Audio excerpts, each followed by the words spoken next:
Shalom bien-aimé, shalom le corps du Christ sur toute l'étendue de mon pays, République démocratique du Congo, en Afrique en général et sur toutes les nations du monde. C'est toujours bien-aimé Simeon Bayo. Je vous dis, je vous salue, bonjour, bonjour de partout où vous allez me suivre, ça dépend de l'ère où vous allez vous connecter. Mais aujourd'hui, je viens avec un thème que nous allons essayer de parcourir. Comme je le dis toujours, que la moisson est grande, mais il y a peu d'ouvriers. C'est à nous, en tant que corps du Christ, nous pouvons aussi jeter un coup de pied sur cette parole pour que l'évangile de l'Éternel, l'évangile du salut puisse encore se répandre d'autant plus sur le monde entier. Et pour ceux-là qui vivent encore dans la confusion, qu'ils puissent avoir au moins une lumière sur la parole de Dieu. Que le Seigneur vous bénisse. Aujourd'hui, nous avons un thème qu'on a essayé d'intituler « Être conduit ». C'est ça, le thème principal, être conduit. Avant d'aborder notre sujet, nous avons d'abord premièrement prendre la parole de Dieu et lire. Parce que notre dénomination commune, c'est la parole de Dieu. Que c'est cette parole que l'Éternel avait confié même à Josué. Il lui a dit que ces livres de la loi que je te donne, médite la nuit et jour, afin que tu aies du succès dans tout ce que tu entreprendras. L'Éternel lui avait dit, ne te détourne ni à gauche ni à droite. Sois-en fidèle. Donc nous devons aussi rester fidèles à cette parole. Quand nous lisons la parole, c'est Dieu lui-même qui parle, c'est Dieu lui-même qui nous conseille, c'est Dieu lui-même qui nous avertit, c'est Dieu lui-même qui nous prophétise à travers la parole. Parce que la plupart des gens, ils attendent que les prophéties qui viennent à ceux-là qui ont le don de prophétie. Or, la première prophétie, c'est la parole de Dieu. Que le Seigneur vous bénisse. Nous allons directement prendre le livre de Marc, chapitre 10, au verset 17. Et ce thème ici, nous allons le parcourir en deux volets. Comme nous l'avions intitulé « Être conduit », il y aura encore la suite de « Viens et suis-moi ». Mais nous commençons par être conduits. Nous lisons directement la parole de Dieu. Je disais bien dans le livre de Marc, chapitre 10, verset 17, et puis nous descendons. La parole nous dit ceci. Et comme Jésus se mettait en chemin, un homme accourut et se jetant en genoux devant lui. Bon maître, lui demanda-t-il, que dois-je faire pour hériter la vie éternelle? 18. Jésus lui dit, pourquoi m'appelles-tu bon? Il n'y a de bon que Dieu seul. Tu connais les commandements, tu ne commettras point d'adultère, tu ne tueras point, tu ne déroberas point, tu ne diras point le faux témoignage, tu ne diras point de faux témoignages, tu ne feras tort à personne, honore ton père et ta mère. Il lui répondit, Maître, j'ai observé toutes ces lois, j'ai observé toutes ces choses de ma jeunesse. Jésus l'ayant regardé, l'aimant, et lui dit, il te manque une chose, va, vends tout ce que tu as, donne-le aux pauvres, et tu auras un trésor dans le ciel. Puis viens et suis-moi. Mais, affligé de cette parole, cet homme s'en alla, tout triste, car il avait de grands biens. Jésus, regardant autour de lui, dit à ses disciples, il dit ceci, Jésus regardant autour de lui, dit à ses disciples, qu'il sera difficile à ceux qui ont des richesses d'entrer dans le royaume de Dieu. Que le Seigneur vous bénisse. Ici, il y avait un homme riche. La plupart des gens, il y a beaucoup de prédicateurs qui ont parlé de lui, les jeunes hommes riches. Lui, il était riche, il avait l'abondance, il avait peut-être des comptes en banque, peut-être il avait des maisons, peut-être il avait des camions, peut-être il avait des voitures. Mais il y avait une chose qui lui manquait, c'était la vie éternelle. Alors quand il s'est croisé avec le Seigneur Jésus-Christ, il dit, qu'est-ce que je peux faire pour avoir la vie éternelle? Le jeune homme riche, il a pris le courage, il a pris la décision de suivre le Seigneur Jésus-Christ et lui poser la question, qu'est-ce que je peux faire pour hériter le royaume des cieux? Mais Jésus, en les regardant, il l'aimant, selon ce que la parole nous dit ici. La Bible nous dit que Jésus l'aimant, parce que l'homme, il avait pris d'abord le courage d'aller poser la question. Jésus l'aimant. Et il lui dit, pour que tu puisses hériter les royaumes de cieux, prends toutes tes richesses, l'argent que tu as en banque, les maisons que tu as, les voitures que tu as, toutes tes richesses, prends-les, distribue-les aux pauvres, et puis viens et suis-moi.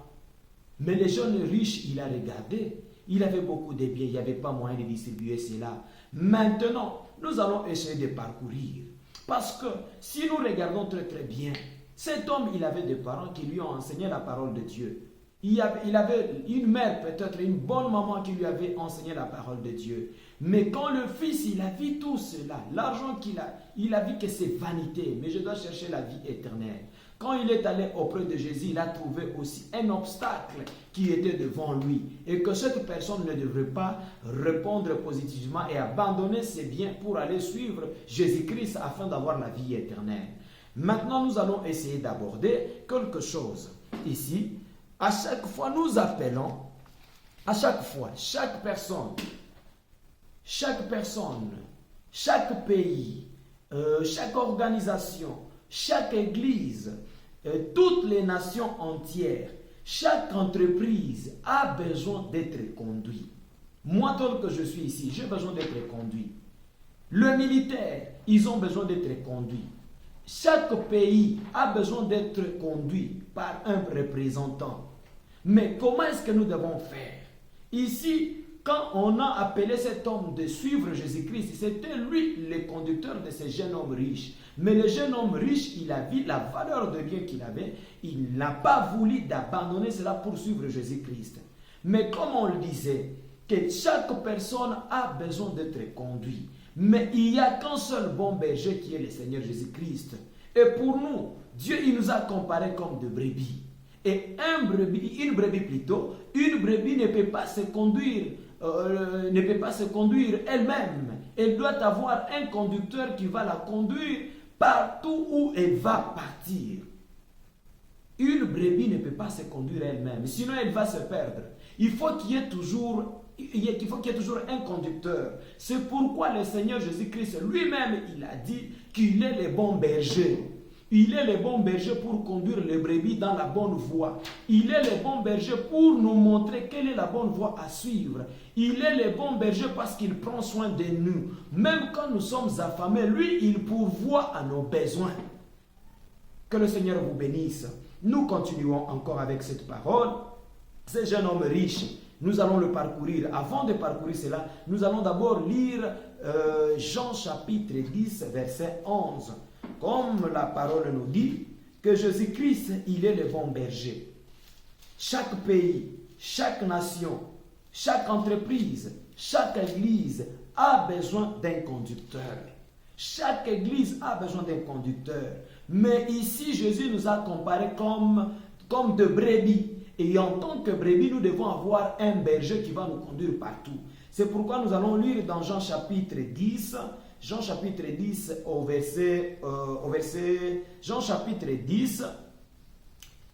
Jean chapitre 10, nous allons lire Jean chapitre 10 au verset 11. Il dit ceci: je suis le bon berger. Le bon berger donne sa vie pour ses brebis. Ah, c'est ça le Seigneur Jésus-Christ. Il est le bon berger. Et un bon berger, il donne sa vie pour ses brebis. Si vous voyez un berger de l'église, au lieu de se donner pour ses brebis, au lieu de souffrir pour ses brebis, mais il oublie l'essentiel, il oublie la responsabilité que Dieu lui a attribuée, il oublie les âmes que Dieu lui a données pour les conduire, afin de la mener vers la vie éternelle. Mais vous voyez un pasteur qui va dans la futilité, qui va dans l'adultère, qui vont dans l'escroquerie, qui vont je ne sais pas dans quoi, dans des scandales, parce qu'aujourd'hui dans les églises, nous vivons que des scandales en scandales. Chaque jour que nous nous réveillons, surtout dans mon pays RDC, chaque jour que nous nous réveillons, parmi les serviteurs de Dieu, il n'y a que des scandales. Il n'y a que des scandales, on ne sait plus comprendre qu'est-ce qu'il y a, si c'est le diable qui s'est infiltré. Mais un bon berger doit être un modèle pour ses brebis. Un bon berger doit être un modèle pour ses brebis. Un bon berger doit montrer à ses enfants le bon chemin à suivre. Le bon berger, ce n'est pas lui-même qui est devenu l'auteur des scandales. On lui attrape avec des femmes.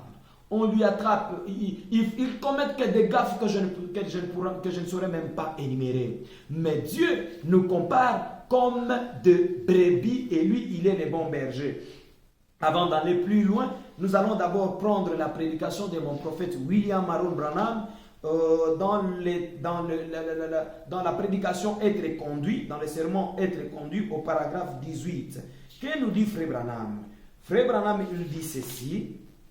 Il dit, Dieu nous a comparés à des brebis. Et si quelqu'un s'y connaît dans le l'élevage de brebis et dans la nature des brebis, eh bien, vous savez qu'une brebis ne peut pas trouver son chemin toute seule. Une brebis ne peut pas trouver son chemin toute seule. Il faut qu'on la conduise, même dans les abattoirs. Nous voyons qu'on amène le brebis là. Et que c'est il dit ceci, et que c'est un bouc qui l'a conduit sur les lieux d'abattage. Un bouc l'a conduit jusque là. Puis, quand il arrive au bout du couloir, il saute dehors et le brebis continue tout droit à l'abattoir.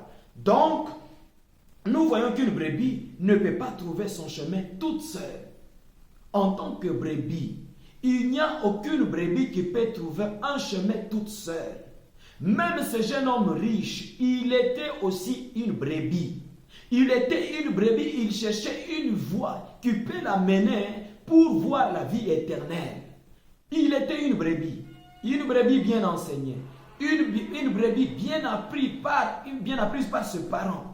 Mais il ne savait pas quelle est la voie qui pouvait l'amener vers la vie éternelle. C'est pourquoi ce jeune homme riche, il a couru, il est allé voir le Seigneur Jésus-Christ. Il est arrivé chez lui, il lui demande, qu'est-ce que je peux faire pour avoir la vie éternelle? Vous voyez, une brebis ne peut pas se conduire. Lui seul, c'est impossible.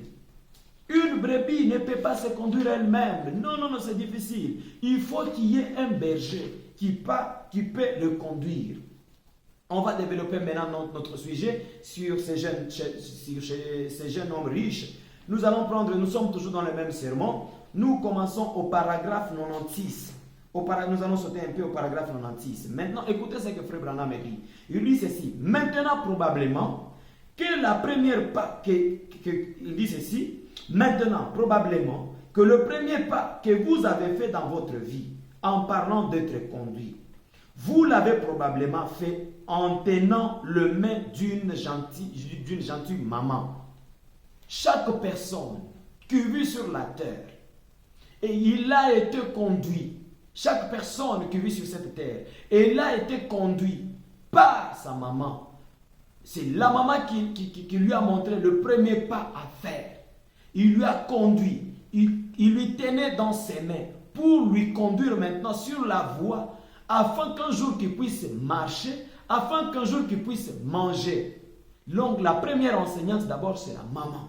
Il te prend entre ses mains. Il te prend entre tes